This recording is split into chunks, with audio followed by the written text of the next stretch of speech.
남편이랑 저는 소개팅으로 만나게 되었는데 첫 만남부터 정말 재미있었어요. 사업을 한다고 하더니 이런 사람들이 사업을 하는 거구나 생각이 될 만큼 너무 재치있고 재미있는 사람이었죠. 그때 당시만 해도 그렇게 잘 나가는 사업을 하는 사람은 아니었고 거의 막 시작한 사람이었어요. 꽤나 초반부터 본사라서 그 회사의 히스토리는 모두 다 알 정도로 그렇게 저희는 초반에 시작을 하게 되었죠. 어느 정도 자리를 잡게 되면서 돈도 안정적으로 벌어지고 회사도 점차 커질 때쯤 남편은 저에게 프로포즈를 했습니다. 그동안 고생시켰던 것도 미안하고 이제는 자기가 편안하게 해주겠다고 하면서 말이죠. 사업을 막 시작할 때쯤 만나기도 했고 처음 사업을 해보는 사람이라 초반에 돈도 제대로 못 벌기도 했었거든요. 그래서 데이트 비용을 제가 다 내는 일도 있었어요. 하지만 있는 사람이 내면 된다는 생각이었고 저는 그 당시에 돈을 벌고 있었으니 당연하다고 생각을 했죠. 어떻게 생각해보면 그때 뒷바라지를 다 한 것일 수도 있겠네요. 도시락도 싸서 회사 사람들도 먹이고 남편도 밥 못 먹었다고 하면 뛰어가서 밥 사 먹이기도 했으니까요. 그렇게 저희는 결혼을 하게 되었어요. 남편은 정말 일적으로는 완벽하더라고요. 인맥도 점차 늘려가면서 정말 사업에 열정적이었습니다. 하루하루 성장해가는 모습이 대견할 정도로 결혼하고 나서는 가정이 생겼다는 이유로 더 열심히 하더라고요. 저희는 아이도 가졌고 두 딸의 부모가 되었습니다. 남편이 성장하는 만큼 아이들도 점차 성장했고 저희 가정은 나름 행복하다고 자부했어요. 하루하루 살아가면서 남편도 아이들을 보려고 늘 집에 일찍 들어왔고 아이들도 속 썩이는 거 없이 정말 온순하게 커주었죠. 아이들이 10살 정도 되었을 때쯤 남편의 사업은 몰라보게 성장했고 조그마한 건물을 통째로 쓸 정도의 능력을 갖추게 되었어요. 물론 재벌들에 비해서 아무것도 아니었지만 정말 하나부터 열까지 너무 열심히 했던 사람이었죠. 납품부터 직접 체크를 하고 하나씩 디테일하게 보는 성격이었기에 성공을 하는 건 어쩌면 당연한 이야기였어요. 물론 운이 안 따라주는 것도 아니었고요. 그런데 점차 회사가 성장하면 할수록 자연스럽게 남편이 늦게 들어오는 날들이 많아지고 회식도 하면서 술 취해서 들어오는 날도 많고 그렇더라고요. 물론 저는 그런 것도 모두 다 이해했어요. 한 회사의 CEO로서 가정도 있지만 자기 회사 식구들도 먹여 살려야 했기에 열정적인 모습을 격려하고 또 격려했었네요. 아이들에게 소홀해도 어쩔 수 없다며 아이들은 제가 다독거렸고 사춘기가 다가와서 아빠랑 그렇게 친하지 않아도 제가 다 커버하고 케어했습니다. 너희들이 누리는 모든 것들이 아버지의 노력 덕분이라고 하면서 늘 각인시켜줬죠. 남편은 저의 남편이기도 하면서 약간의 존경의 대상이기도 했었어요.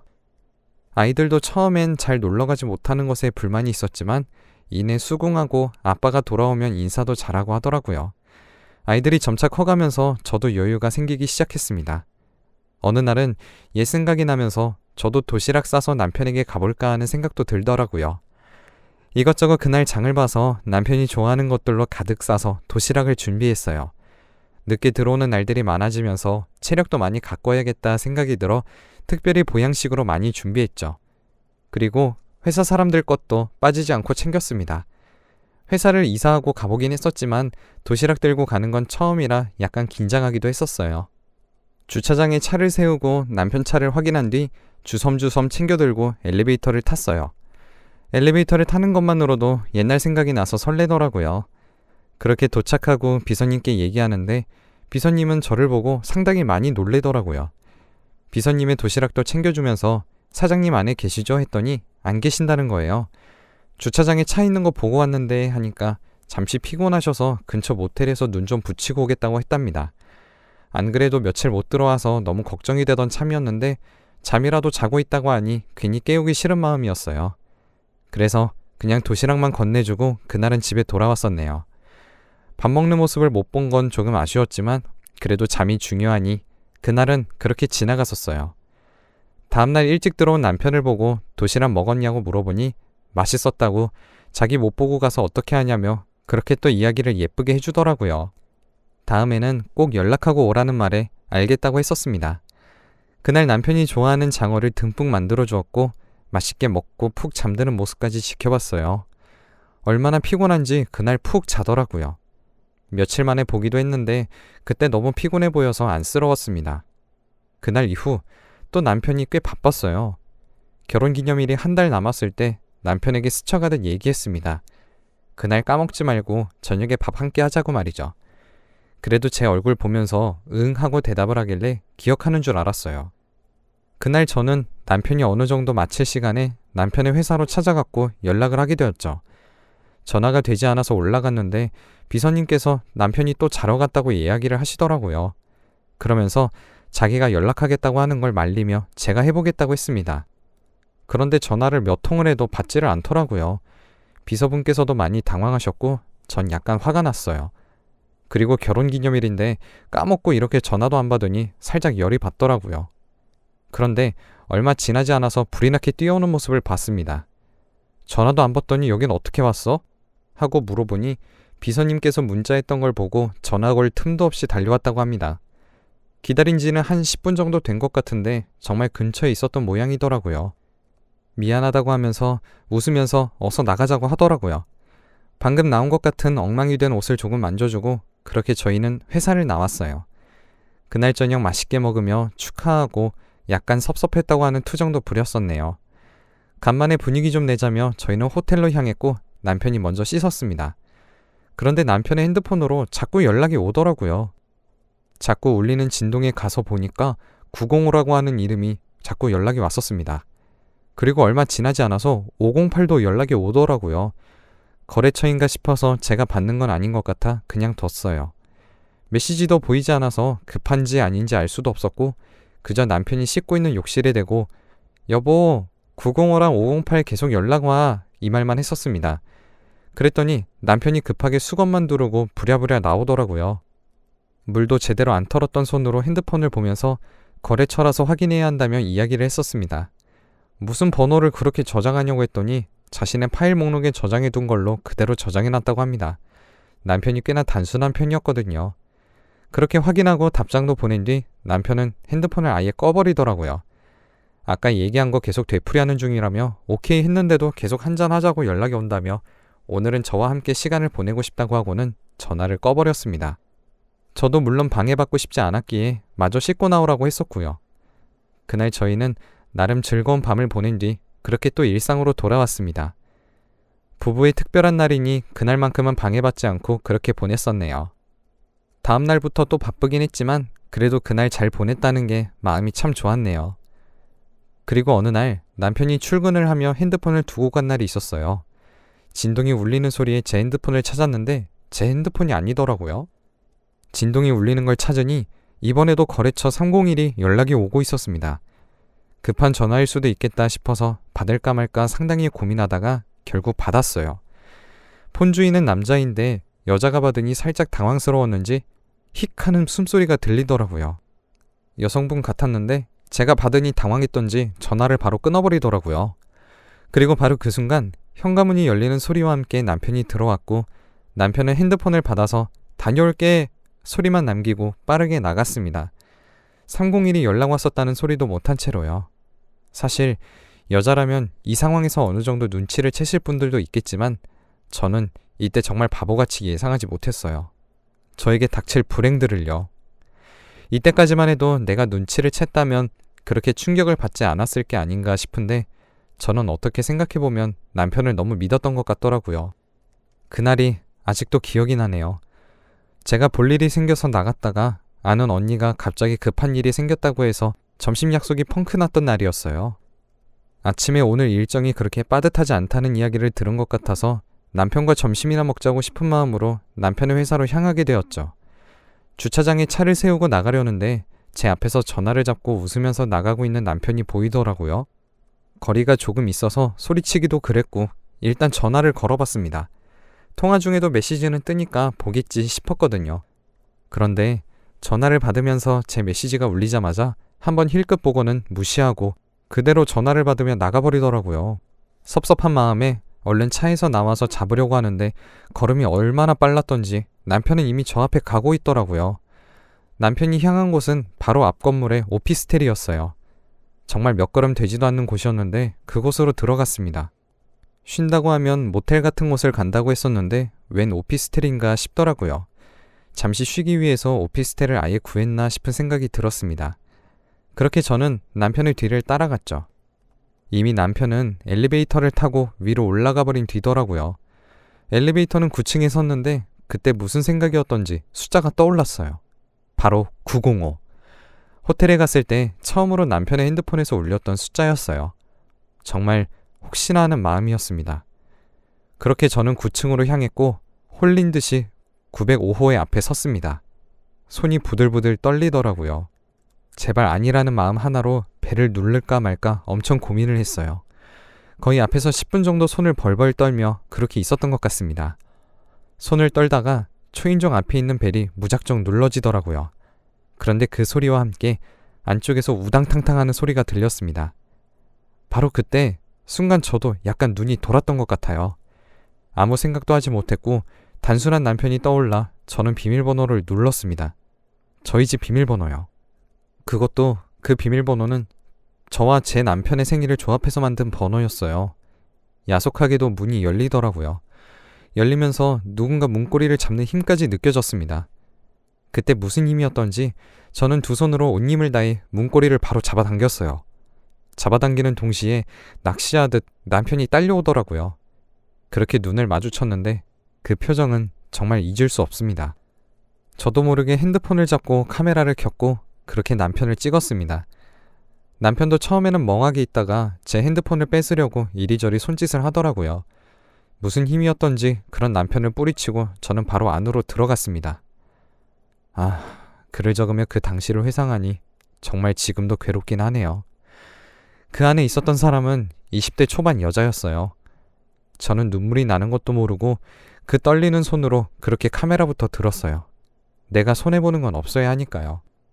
남편이 따라 들어와서 이야기 좀 하자며 다 오해라고 하는데 그때서야 떠올랐죠. 905라는 숫자 외에도 다른 숫자도 있었다는 걸요. 그렇게 저는 남편을 한번 쳐다보고 눈물을 닦았습니다. 신발도 그대로 신고 들어갔었는데 하이힐 소리 쿵쿵 찍어대며 그렇게 나왔죠. 저는 바로 9층에 그대로 있었던 엘리베이터를 잡고 5층으로 향했습니다. 남편이 뛰어오는 소리가 들렸는데 그 소리도 무시하고 5층으로 향했죠. 금세 도착한 508호. 떨리는 손으로 그렇게 또 비밀번호를 눌렀습니다. 남편과 저의 생일을 조합한 번호요. 정말 아니길 바랬어요. 비밀번호를 누르고 있는데 계단으로 남편이 뛰어오는 소리가 다 들리더라고요. 제가 5층으로 갈 건 예상 못했던 모양이에요. 엘리베이터가 5층에 멈추니 놀라서 뛰어오는 모양이더라고요. 그렇게 비밀번호 누르고 들어갔는데 술집 여자 같은 여자가 자고 있고 술병이 나뒹굴더군요. 제가 들어오는 소리에 깼는지 부시시 일어나면서 저에게 아줌마 뭐야? 라는데 정말 어이가 없더군요. 그 여자는 30대 정도 되어 보이는 여성이었습니다. 그리고 무엇보다 옷걸이에 걸려있는 남편의 옷이 보이더라고요. 제가 남편 생일에 줬던 셔츠였어요. 핸드메이드 제품이라서 이니셜이 그대로 박혀있는 옷이었죠. 그것도 사진으로 찍어 남겼습니다. 그리고 불이 나게 달려오는 남편을 보며 소리를 고래고래 지르던 여성도 소리를 지르는 걸 멈추고 저를 보고 놀라더라고요. 남편이 제발 그만하라며 저를 말리는데 저는 또 뿌리치고 나갔습니다. 가야 할 곳이 한 군데 남았거든요. 301호. 참 그렇게 많은 곳을 가야 한다는 것도 비참하더라고요. 그렇게 도착해서 또 똑같은 비밀번호를 누르고 들어갔습니다.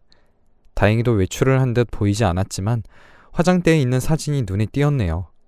사진을 보니 적어도 1년을 넘은 것 같은데 많아도 20대 후반으로 보이는 여성의 모습이 보였습니다.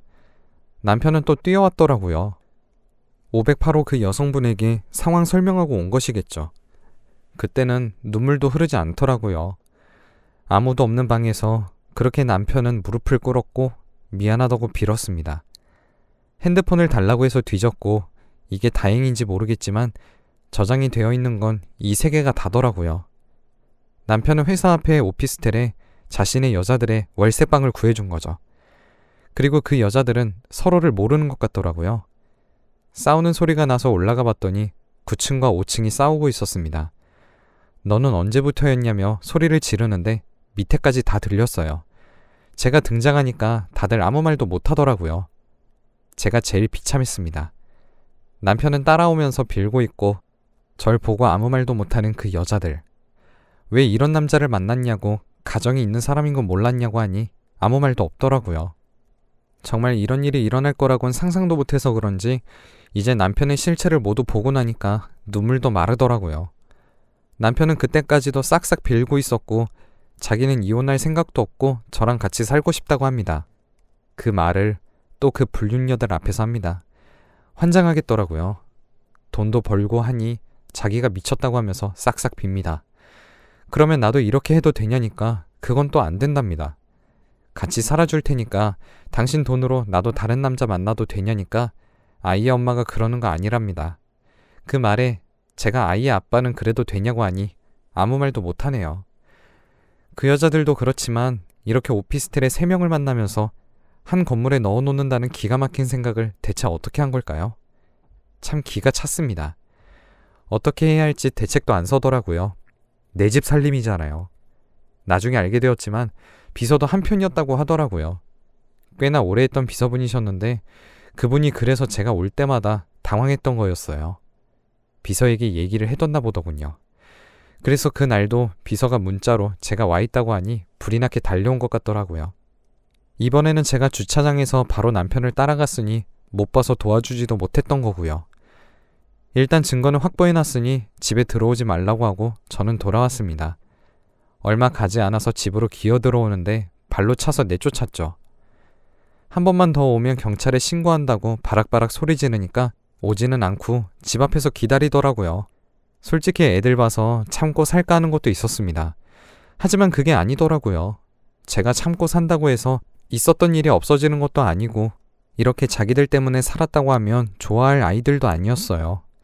그렇게 저는 차근차근 이혼 준비를 했습니다. 물론 정신이 너무 나가서 처음엔 준비하는 것도 힘들더라고요. 준비가 어느 정도 마무리되면서 저는 정신과 치료까지 받고 있습니다. 너무 충격적이라서 말도 안 나오고 믿었던 사람의 배신이라서 그런지 아직까지도 몸소리가 쳐집니다. 아이들의 양육비부터 모든 것들 싹 털어서 그렇게 전 이혼을 하게 되었고요. 그 후로도 정신과 치료는 꾸준하게 받고 있습니다. 이혼을 하고 나서도 주야장천 연락이 왔고 핸드폰 번호를 바꾸면 알아내서 오더라고요. 결국 접근 금지 신청까지 받아내고 그렇게 저는 1년이라는 시간을 보냈습니다. 언제 한번 대나무숲처럼 제 이야기를 풀어보고 싶었는데 이제야 이렇게 얘기를 해보네요. 정신과 치료를 다니며 어디서든 말하고 싶으면 말하라고 하는 걸 이제서야 실행 중입니다. 속이 뻥 뚫리네요. 사람이 살면서 별 사람을 다 본다고 하지만 그런 사람이 제 곁에 있을 줄 몰랐어요. 좋은 경험이라고 하기엔 너무 뼈아픈 기억이네요. 제 긴 이야기 들어주셔서 감사하고 이 글을 보시는 분들은 저 같은 일이 없이 좋은 사람들만 만났으면 하는 바람입니다. 긴 글을 읽어주셔서 감사합니다.